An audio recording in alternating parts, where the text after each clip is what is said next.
மகள் எல்லாம் வருவாங்கன்னு அவளுக்கு அந்த சிந்தனையே இல்ல. வெறுமையே போனவள் திருப்பி அவள் ஸ்தானத்துக்கு வந்ததுனால நிறைவாக்கப்பட்டவளா இங்க ஒரு குழந்தையை சுமந்து கொண்டு தாயாகி நிக்கிறா. யாரு? நகோமி.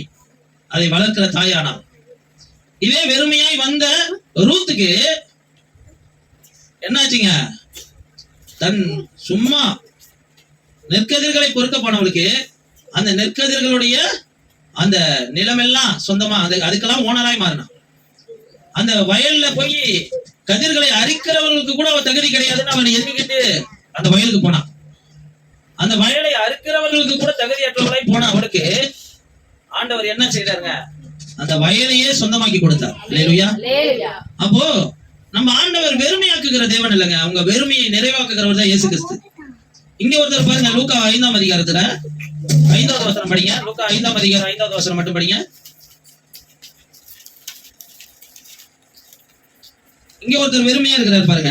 அதற்கு சீமோன், ஐயரே, ராம் முழுவதும் நாங்கள் பிரயாசப்பட்டோம், ஒன்றும் அகப்படவில்லை, ஆகிலும் உம்முடைய வார்த்தையின்படியே வலையை போடுகிறேன் என்றான்.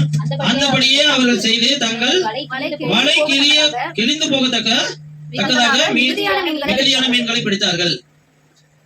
இந்த காரியத்தை பாருங்க, வெறுமையா இருக்கிறான். யாரு? பேதுரு.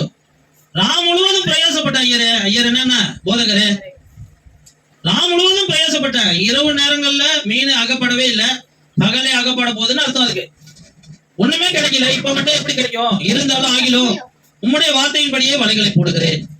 வலைகளை போடுகிறா. கிளியத்தக்கதான 2 படகு நிறைய மீனை பிடித்து கொண்டுட்டு வர. அது எவ்வளவு பெரிய ஆச்சரியமான காரியம். ஆண்டவர் வெறுமையாக்குகிற தேவன் அல்லங்க. இது வரைக்கும் உங்ககிட்ட நிறைவான பலன் இல்ல, அதனால வெறுமையா ஆக்கல உங்களை. ஆனா ஆண்டவரை அறியாமல் ஆண்டவர் இந்த இடத்துக்கு வராததுக்கு முன்பாக நீங்க வெறுமையானவர்கள் தான். நல்லா அதை புரிந்து கொள்ளணும், ஒப்புக்கொள்ளணும். அதற்கு முன்பாக உங்களுக்கு அதிகாரம் இருந்திருக்கலாம், வேலை இருந்திருக்கலாம், எல்லாமே இருந்திருக்கலாம். ஆனா ஒன்றுமே உங்க கையில கிடையாது.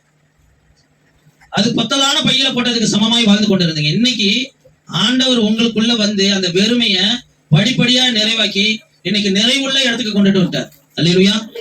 இப்போ இனிமேல் நிறைவுள்ளவளா தான் நீங்க இருப்பீங்க ஒழிய குறைவுள்ளவளா ஆக மாட்டீங்க, குறைவாய் மாற மாட்டீங்க. ஆனா நீங்க என்ன செய்யணும்? உத்தம ஸ்தானத்துல உத்தமமான இருதயத்தோடு பின்பற்றணும் ஆண்டவரை. 2வது, உங்க ஸ்தானத்தை விட்டு விலகவே கூடாது. உங்களுக்குன்னு வச்சிருக்கிறார் பாத்தீங்களா ஆண்டவர் ஒரு ஸ்தானம். சபையில, வீடுகள்ல ஆண்டவர் எந்த ஸ்தானத்துல உங்களை வைத்திருக்கிறாரோ அந்த ஸ்தானத்துல ஸ்டெபனா நிக்கணும். உங்களை ஒரு சின்ன ஊழியம் கொடுத்து இந்த ஊழியத்தை செய்யுமான்னு சொல்லி வச்சிருந்தாருன்னா அந்த ஊழியத்தை செய்யுங்க. உத்தம இருதயத்தோடு செய்யுங்க. அது பாஸ்டர் பாக்குறாரு, மத்தவங்க பாக்குறாங்க, அதெல்லாம் தேவையில்ல. ஆண்டவர் அதுல ஒரு நிறைவான பலனை உனக்கு வைத்திருக்கிறார். அல்லேலூயா. கர்த்தர் உங்களை வெறுமையா நடத்த மாட்டாருங்க. இன்னைக்கு வெறுமையா நீங்க வந்திருக்கலாம்.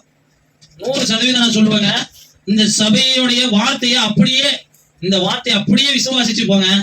உங்களை ஆண்டவர் இனிமேல் வருகிற ஒவ்வொரு நாளும் ஒவ்வொரு நிமிஷமும் உங்க வாழ்க்கையில விரும்பினது வரும்போது ஜீவ விருட்சம் போல இருக்கும்னு வேதத்துல வாசிக்கிற மாதிரி உங்க வாழ்க்கை ஜீவ விருட்சத்துக்கு ஒப்பான ஒரு மகிமையுள்ள ஆசீர்வாதத்தை பெறும். அல்லேலூயா. ஆனா நீ உங்களுக்கு எனக்கு இருக்க வேண்டிய ஒரு சுத்த காரியம் என்னது? உத்தம இருதயமும் உங்க ஸ்தானத்தை விட்டு விலகாத ஒரு தன்மை இருக்கும். அல்லேலூயா. எங்களை மூடி ஜெபம் பண்ணுவோம். ஜீவனும் அன்பும் இருக்கும் நிறைந்தவரே, இந்த வேலைக்காக நன்றி செலுத்துகிறோம்.